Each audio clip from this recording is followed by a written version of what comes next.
Hello, we are very happy to have you all here. To begin this seminar, I'd like to introduce you to the Director of UCAR Scientific Partnerships and Services Center, as well as CPAESS, Hannah Moriello.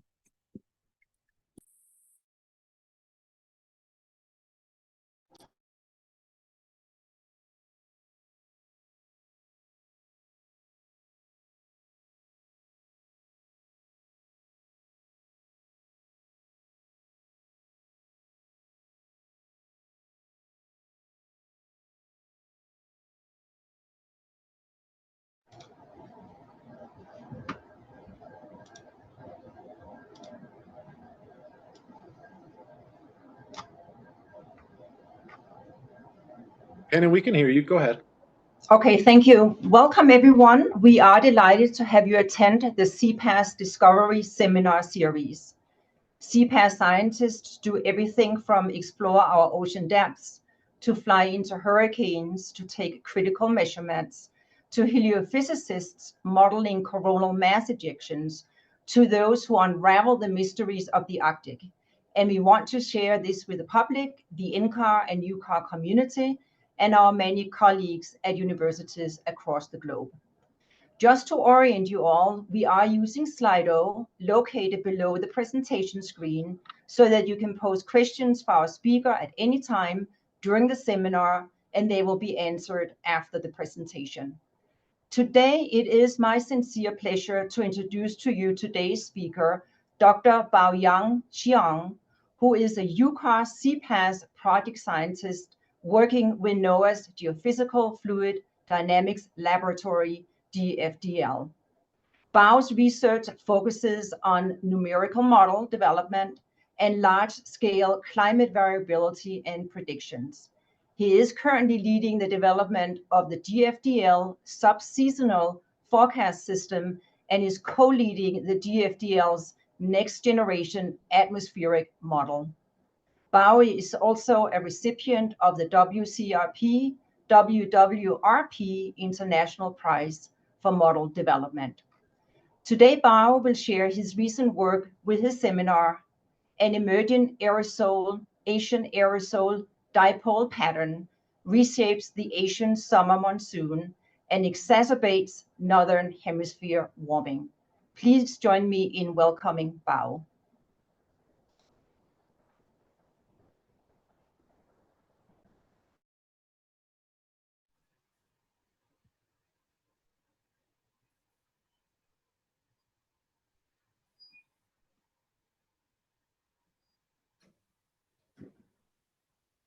Hello, can you hear me? Yes, we can. Go ahead. Yes, we can, Bao. Thank you.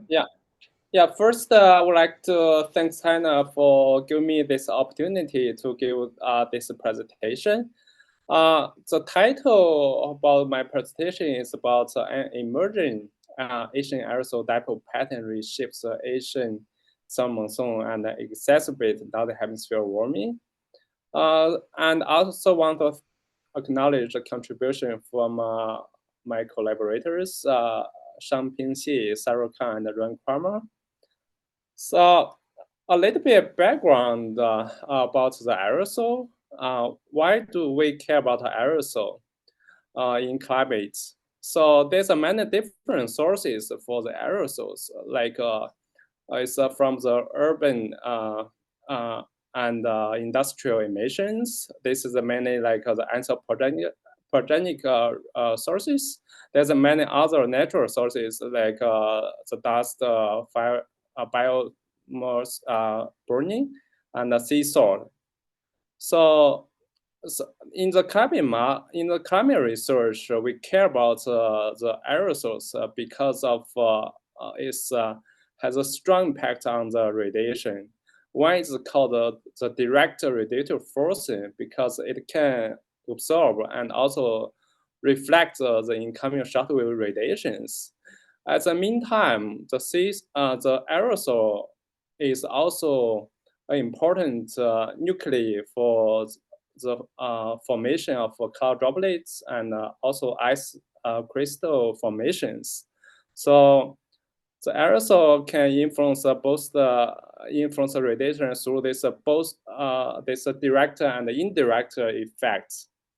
But one problem is that in the climate models we have, it has a larger uncertainty in representing the radiative effect associated with the aerosol. You can see the arrow bar. So for this different type of aerosol, it has a really large uncertainty. In controlling the climate, it's a change in the past decades and even the future.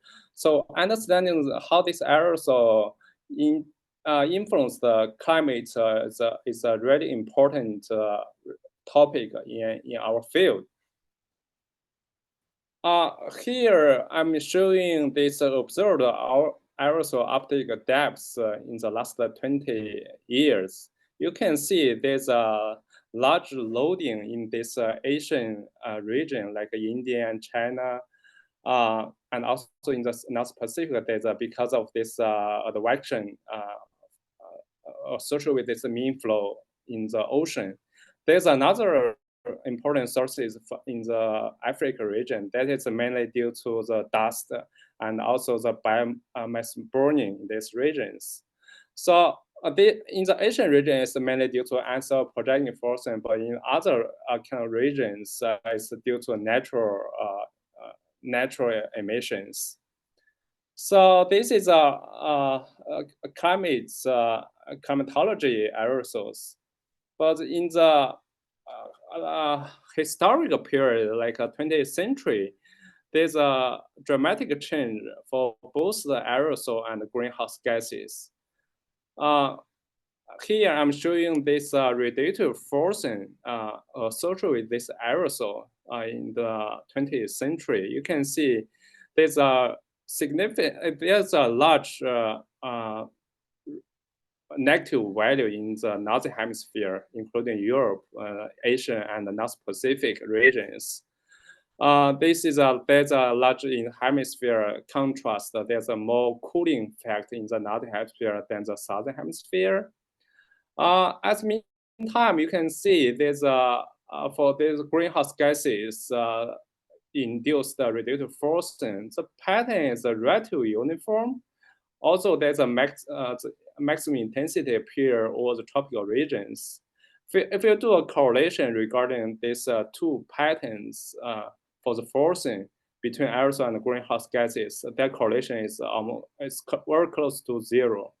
So there's no correlation regarding forcing. But it's very interesting to see that they induce the climates such as SST and precipitation in the historical period. They show a very similar spatial pattern. I just want to remind you this aerosol, we just reverse the sign here for comparison with greenhouse gas. So you can see there's a red to magnitude, a large amplitude or tropical region, and but in the extratropic there's a red to cold for greenhouse gas, but it's like a warming effect for the aerosol. But their pattern correlation is like a spatial pattern correlation is between 0.5 to 0.7 for this both precipitation and SST.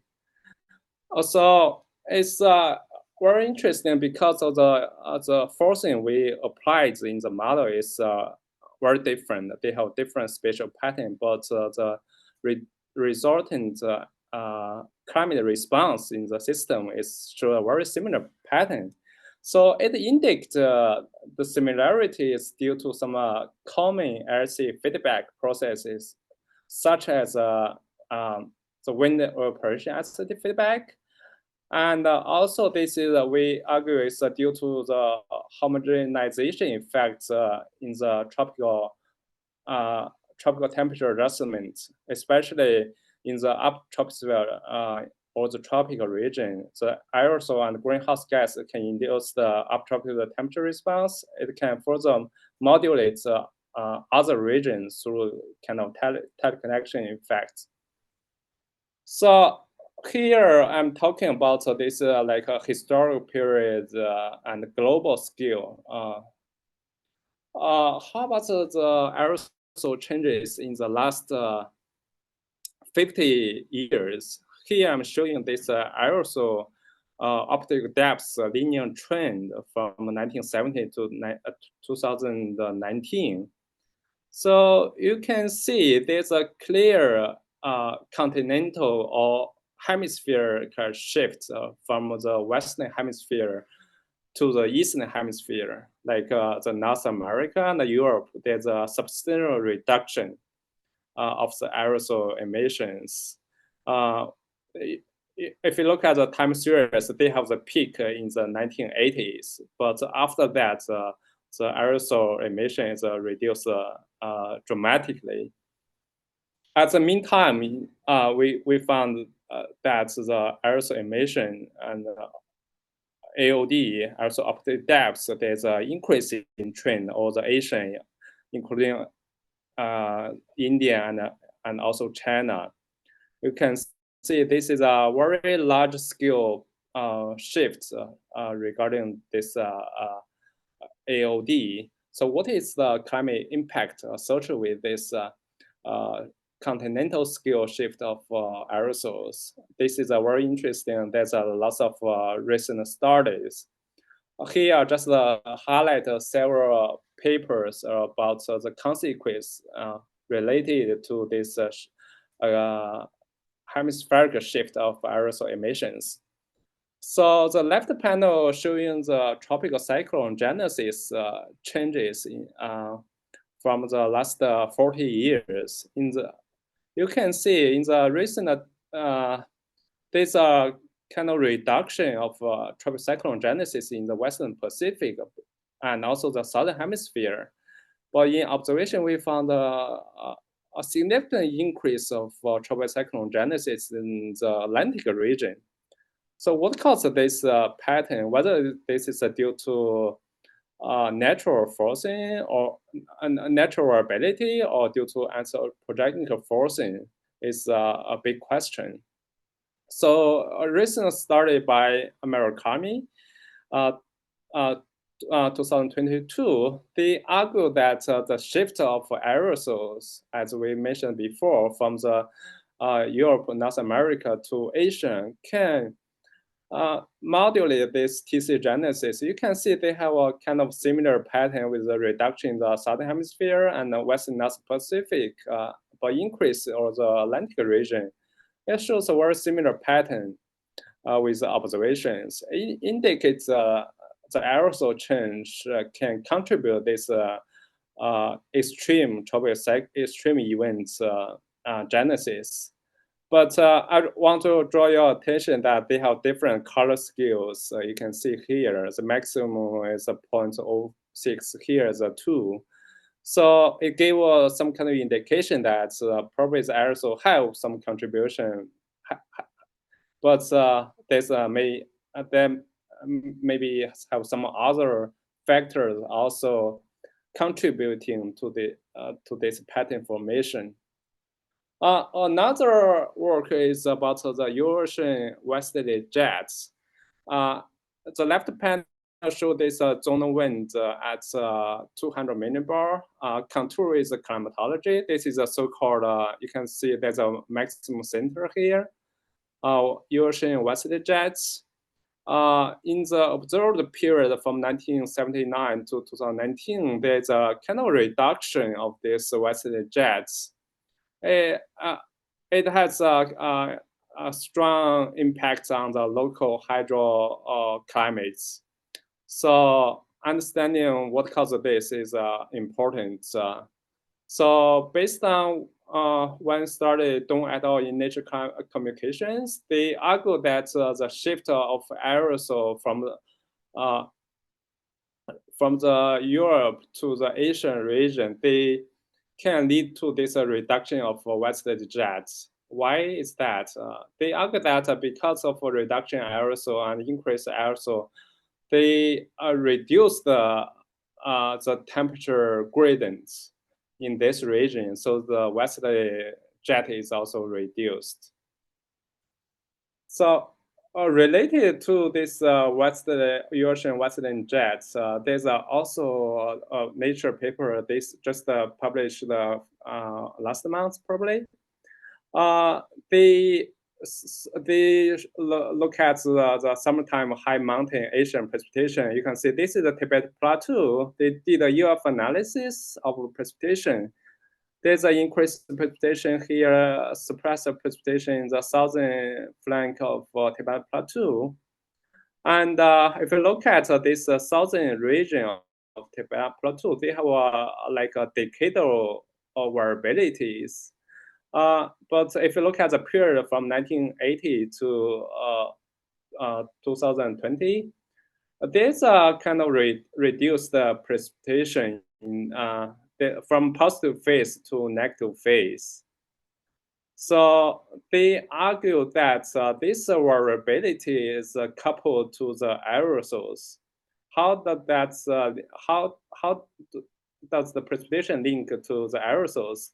They argue that precipitation in the southern flank of Tibet Plateau is related to the reduced Eurasian Western jet, as this just discussed in the previous slides. And this reduced Eurasian Western jet is due to the aerosol change in Europe and Asia, because they modulate this meridional temperature gradients. So that reduced this Eurasian Western jet can further enhance the precipitation.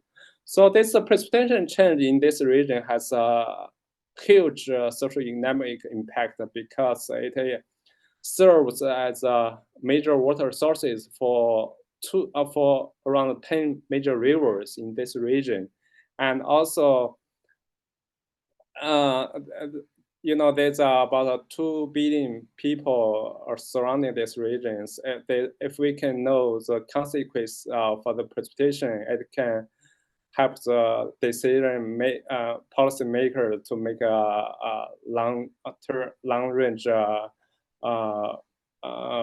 arrangement for this associated with precipitation change.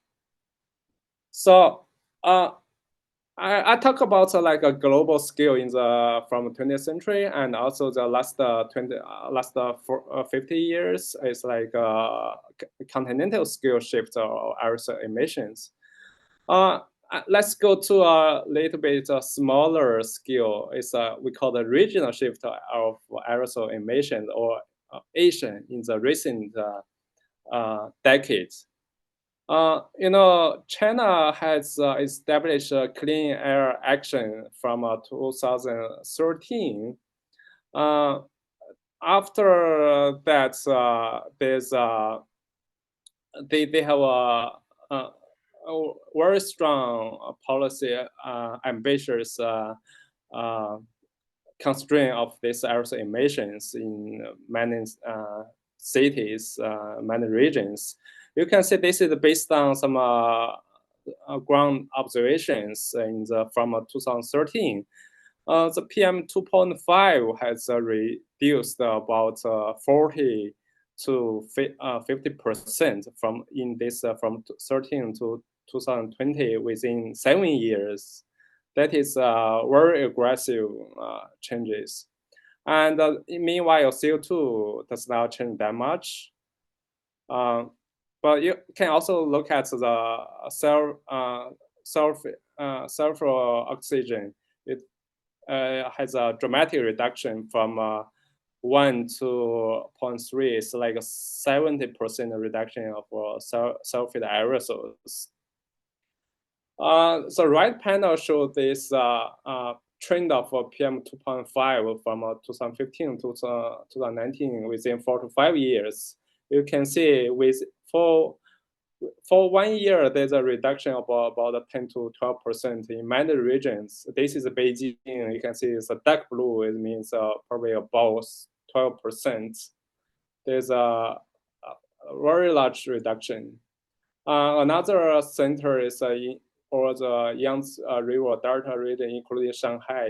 You can see there's a reduction. So overall, there's a very huge reduction for this PM 2.5. We can, yeah, I just went back to China this year. We can see the blue sky. It's very nice. So here I'm further showing this observed aerosol changes in the recent 2 decades from satellite observations. You can see by compare the difference between 2016 to 2019 and 11 to 2014. You can see there's a clear reduction of aerosol emissions in the East Asia, especially over the China mainland. But there's a continual increase of emission over the South Asia, especially over the India. So we call this is an Asian aerosol dipole pattern. It's a reduction of aerosol, increase of aerosol. So the right panel shows the time evolution. You can see the South Asia, we still experience this steady increase of aerosol emissions. But for the East Asia, there's quite steady from 2003 to 2013. But after that, there's a very dramatic reduction in this period. So we want to understand what is the climate impact associated with this dipole pattern. First, we want to estimate this observed shortwave instantaneous radiative forcing. You know, if you look at the TOA radiation, it's a total emission. We cannot. It's really hard to get the magnitude of this aerosol radiative forcing. So we did a comparison between the net TOA shortwave radiation and also the individual shortwave feedback. By compare the difference, we can get this observed instantaneous radiative forcing without any feedbacks. So, so it's consistent. You can see there's an increase in forcing in the Eastern Asia because of the aerosol reduction, especially the sulfate aerosols. But in all the South Asia region, you can see there's a reduction of this emission because of this increase of the aerosols, especially the scattering aerosols. So the right panel again shows the time evolution of this forcing. So we did an estimation. So observe the shortwave instantaneous radiative forcing about 0.9 minus 0.9 watt per meter square for the South Asia. But for the Southeast Asia, it's about 1.23 watt per meter square, or these blue box regions. So you can see there's some region we haven't considered in our coming model simulations, but it's a major region. It's in the blue box region. So given this observed feature for this dipole aerosol pattern, we want to understand the climate impact associated with this dipole pattern. We did another couple model experiments using the GFDL M4 model coupled to MOM5 ocean model. We run 150 years as a control simulation. We did 2 sensitivity experiments by perturbing the solar constant over the South Asia and East Asia respectively. So each experiment we run like 50 years, and it has 6 ensemble members. The forcing is kind of identical or these regions. We want to understand the sensitivity to the different regions. So you may question why you want to use this kind of idealized experiment rather than using the aerosol perturbation. So one of the reasons is that, excuse me. So the aerosol forcing, you can see it's about 1 watt per meter square. It's relatively small. If we do a model simulation, it can be it can be influenced by many other internal variabilities. It's really hard to identify the effects associated with this aerosol, such a small perturbation in a coupled model system. So that's why we did idealized experiments by using a perturbation that is about 10 to 20 times stronger than the observations. And another reason that there's some previous study showing that this solar constant by change of solar constant has a very similar climate impact, similar to the perturbation of sulfate aerosols. So that justifies the feasibility of this experiments we are conducting to mimic this dipole aerosol pattern in Asia. Let's look at the annual mean responses. Shading is a surface air temperature for the South Asia forcing and East Asia forcing to mimic this reduction, increase of aerosol and reduction of aerosol in this region. You can see that pattern is very different.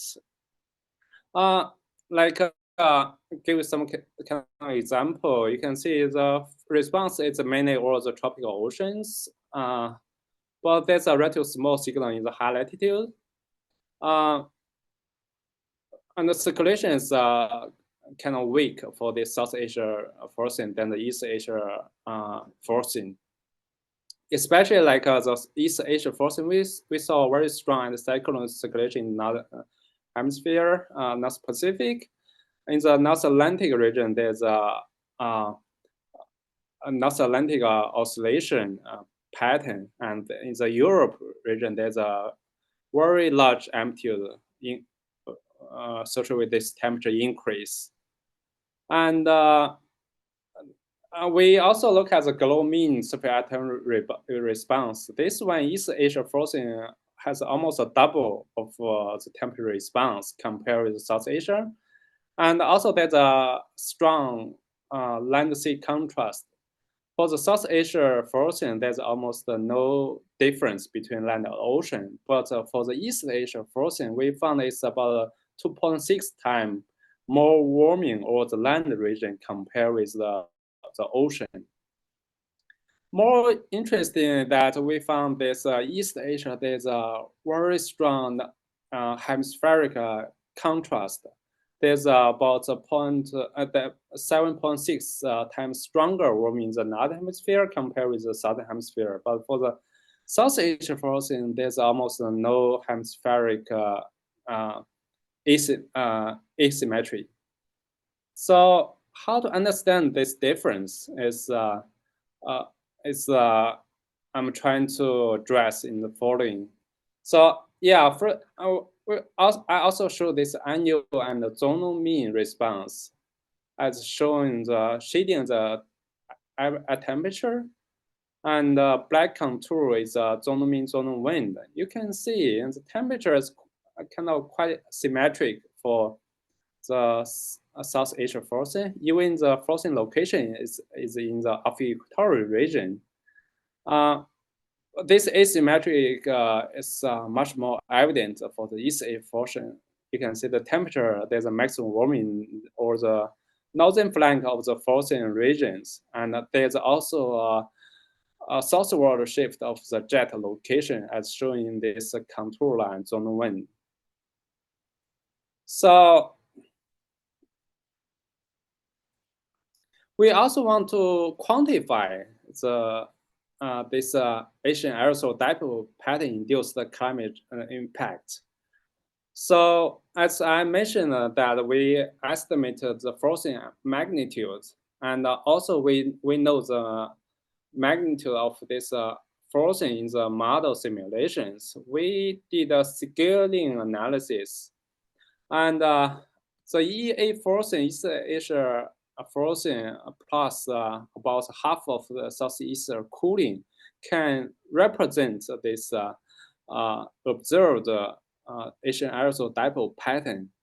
So we did a combination of these two experiments. You can see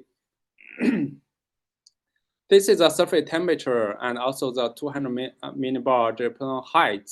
You can see there's a northern hemisphere, or it's a jet location shift from the it's a northward shift of jet location, and there's a warming in the North Pacific, and also the North America. You can see a significant warming, and also the Europe regions.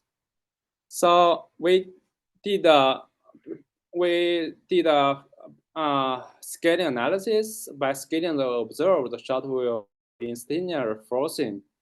We revealed that the recent Asian aerosol dipole pattern can induce the pronounced northern hemisphere actual tropics just beyond the 30-degree north.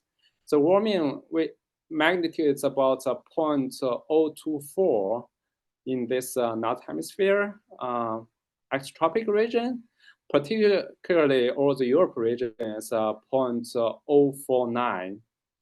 So you may not understand have some sense of this magnitude, how large it is. So just for perspective, the total observed surface air temperature trend for the full historical period is about 0.12 degree per decades for the northern hemisphere, northern tropics. So this is about 20% of this magnitude. That, you know, this is mainly due to the greenhouse gases we can assume. But all the Europe region is 0.13. This is about 0.37%. You know, the total forcing is very close to zero. There's almost no forcing from a global perspective, because one is positive, another is negative. But they can induce a very large amplitude of climate response. So, you know, it's this dipole pattern just appeared in the last decade. It's really hard to identify the observed signal from. So we did we just built the index by showing the temperature difference between East Asia and South Asia.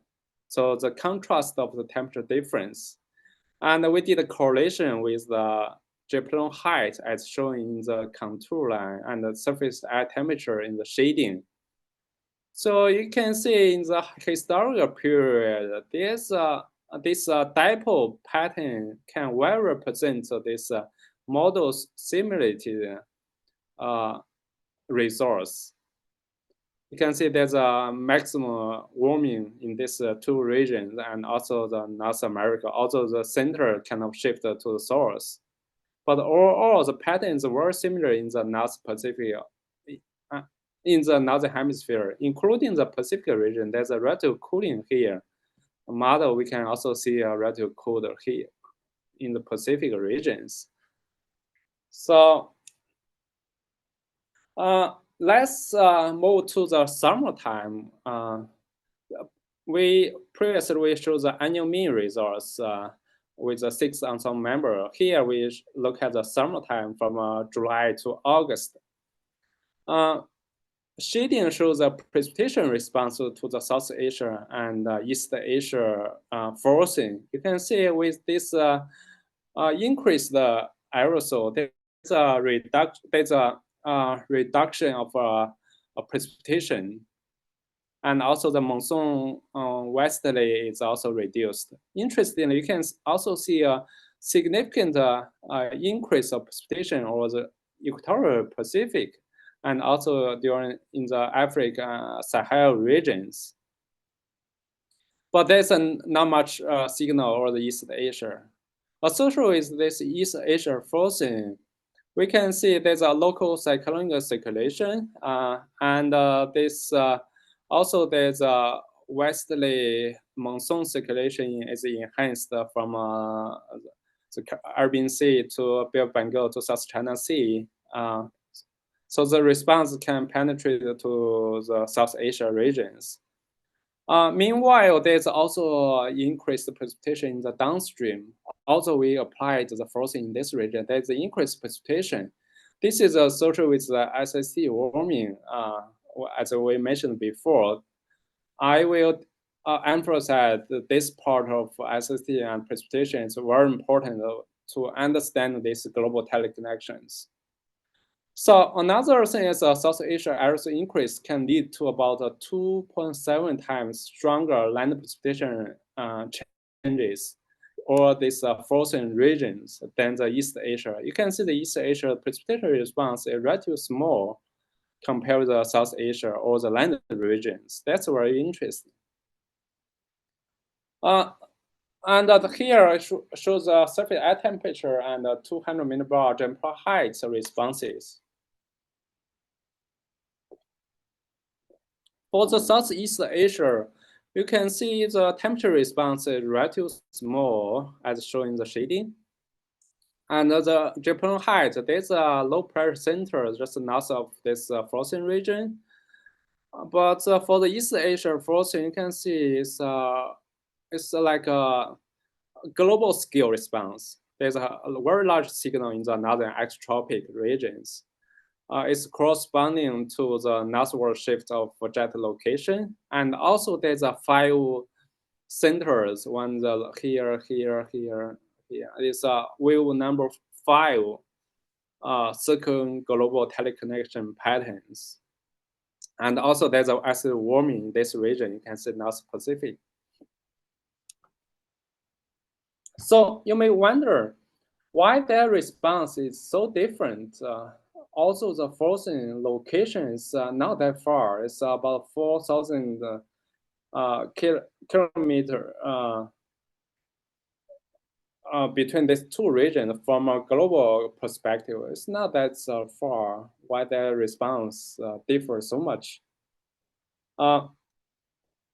Here I'm showing this climatology 200 millibar zonal wind. You can see that this is a jet location. There's a strong westerly wind in the northern extratropical region. Interestingly, for the northern, for the East Asia frozen, part of the frozen is just located in the westerly wind regions. So you know the westerly wind region can be regarded as wave guides. If you have this kind of frozen in this region, it can propagate downstream associated with this westerly. This is so-called wave guides propagations. But for the South Asia region, it's mainly due to the easterly wind. So the response is hard to propagate to other regions. So to confirm whether this is the case, we did a linear barocooling model simulation. This is not. This is a simplified model. It's a dry model. So we there's no full physics, no moisture process. So according to this precipitation response, we applied to heating in the East Asia and cooling in the South Asia to see the model response. You can see there's a low pressure in the uptroposphere associated with the South Asia. This is basically, of course, there's a low pressure to the west of the frozen region associated with the raspberry wave response. Or the whole tropical region is a low pressure. But for the East Asia, you can see there's a westward propagation. This is a raspberry wave propagation. But in the downstream, there's not much signal, especially in North Pacific. So you can see, compare with the fully coupled model, it's very different.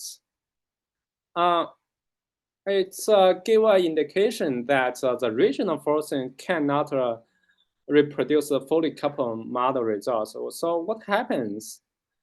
So we also noticed that there's some other significant change regarding precipitation. For the South Asia, you can see there's an increased precipitation in the equatorial region, and also for East Asia, the increased precipitation in the downstream North Pacific region. So we did another experiment that just applied to represent this increased precipitation induced the heating. Just apply the heating here and the heating in the North Pacific. You can see there's a very large response in the North Pacific. And this is again, all the whole tropics region. So we did a combination between this A plus B and D plus E. You can see there's a low pressure center to the Western Pacific, to the frozen region. And their response is very large for the East Asia frozen. So it's kind of comparable with the Foley couple model results. We can reproduce this Foley couple model based on this linear baroclining model. So it suggests that the aerosol interaction plays a very important role in shaping the global climates. Especially for the South Asia, there's a canceling effect because of this enhanced precipitation and this suppressed precipitation. They cancel each other, so the local response is kind of confined in this region. But for the East Asia, there's a positive feedback associated with this this forcing, because in the downstream there's acid warming, enhance the precipitation. They can working together to enhance these global teleconnections. So the last question you may have, why they have a positive feedback? Why there's acid warming in the North Pacific associated with this East Asia forcing? Here I'm showing this Foley couple model results. We can see there's a anticyclonic circulation in this region. It's corresponding to a downward motion. There's an increased solar radiation. Meanwhile, this anticyclonic circulation can induce the downwarding raspberry wave in the ocean. It can westward propagate to the coastal region and further enhance the crucial and westbound current that contribute to this acid warming. Of course, the zonal erection associated with the mean flow also contributes to this. So how to understand this? So this high pressure center is important for this pattern acid warming in the North Pacific. We also look at the AMIP type simulation. There's no acid change, just with the forcing, with the same forcing in the East Asia region. We can get this high pressure center here, and also wave number 5 patterns. There's no feedback, no acid change. So, and this formation of this wave number 5 second global teleconnection pattern, it can be understand through this simple wave dynamics process. Like this is a canonical wave raspberry wave dispersion relationship. We can see from here. For stationary wave, is this omega is 0. We can get these equations based on this mean wind and the beta. We can estimate this wave number. It's around 5, wave number 5. That explains why there's a wave number 5 and also high pressure in the North Pacific. So here is just a short summary for the summertime response to the dipole pattern in the East Asia and South Asia. For the South Asia, there's the response is kind of localized. There's a suppressed precipitation on the South Asian monsoon and enhanced precipitation in equatorial region and Sahel. But for the East Asia also decreases. It can induce the increased precipitation in the frozen region and also Western North Pacific. It can induce the very large scale northward shift of a jet, and also wave number 5, circling global teleconnections. They have very different response, even though the frozen location does not differ much. Here is a take-home message. With negligible net TOA radiator frozen between the East Asia and the South Asia, we found that the recent Asian aerosol dipole pattern can induce the pronounced northern hemisphere extratropic warming. So the East Asia aerosol decrease can induce the northern hemisphere wide warming that is due to both the horizontal reactions and also the mid-latitude stationary wave dynamics. But for the South Asia aerosol increase that produced a much weaker and tropically confined temperature response. And also the summertime land precipitation seem to be more sensitive to the South Asia frozen than the East Asia frozen. The monsoon precipitation response is quite different between these two regions. It also, this work is highlighted the importance of the pattern effect of forcing in driving the global climate. So in the past, the pattern effect associated with the SST has a huge impact on the regional and global climate and even the climate sensitivity. Here we want to emphasize the pattern effect of the forcing. They also have an important implication on the global climate change. And we also need to consider this factor for the decadal predictions. Yeah, with that, this paper just published this year in the NPJ Climate and Atmospheric Science. If you're interested, you can refer to this paper. With that, I want to thank you for your attention. I would like to take any questions. Thank you.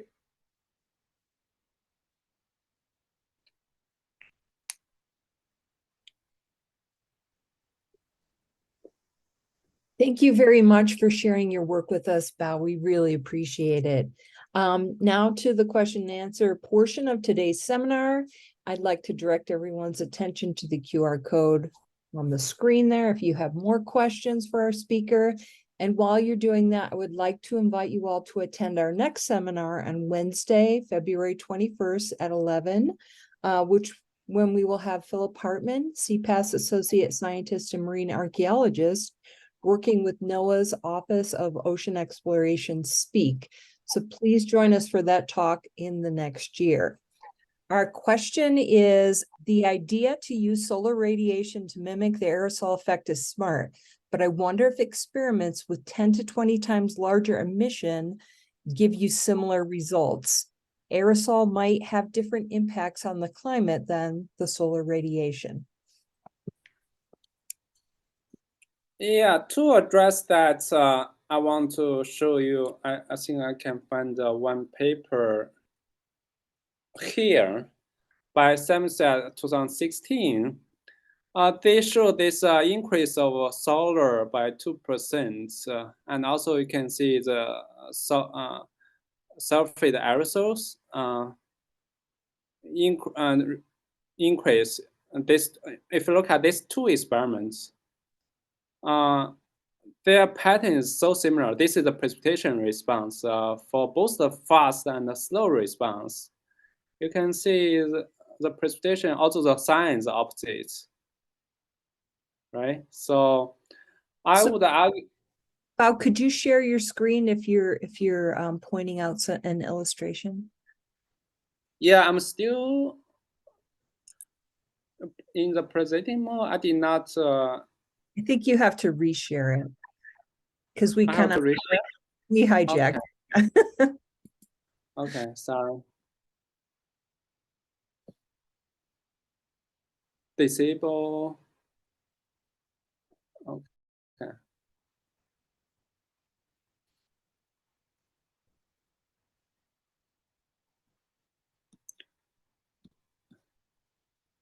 Yeah, so here is one paper in 2016. Oh, sorry.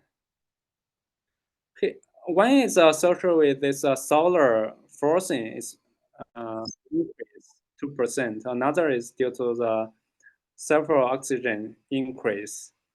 Look at these two experiments. You can see the total response. Of course, the sign is opposite. For both the fast and the slow response, they are so similar. And also, I want to see in physical, they should be quite similar because of increase of the sulfur aerosols. It can reflect shortwave radiation. At least it can, to a larger extent, mimic this scattering, non-absorbing aerosols using the solar constant forcing. Yeah, I don't know whether I addressed your question. Yeah, but thank you.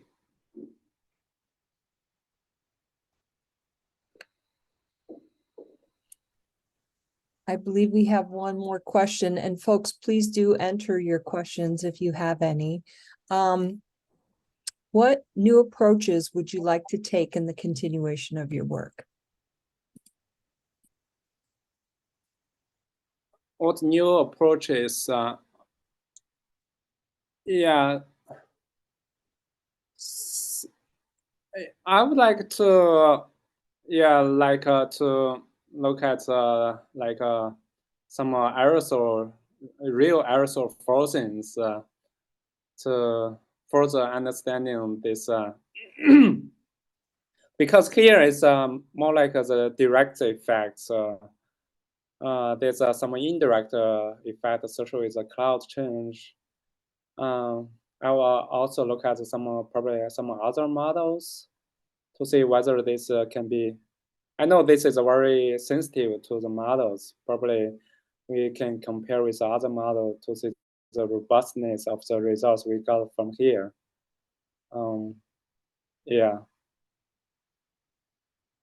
And also probably some other impact like tropical cyclones, but it's really hard to get the signal given this forcing is relatively small, and we need more time to see, to observe its effect in the future.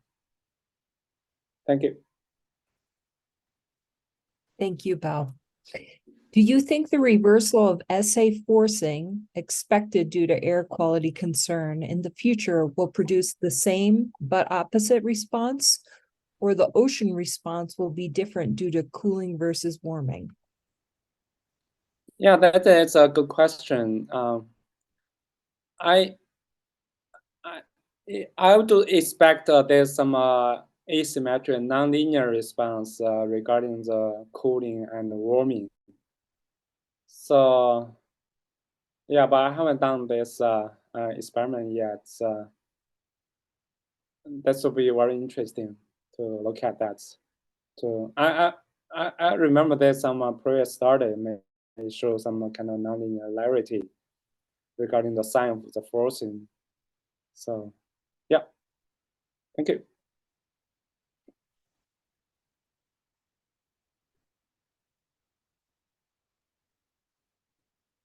Well, we don't have any more questions right now. So unless we get some shortly, thank you so much, Bao, and I will turn this over to Hannah.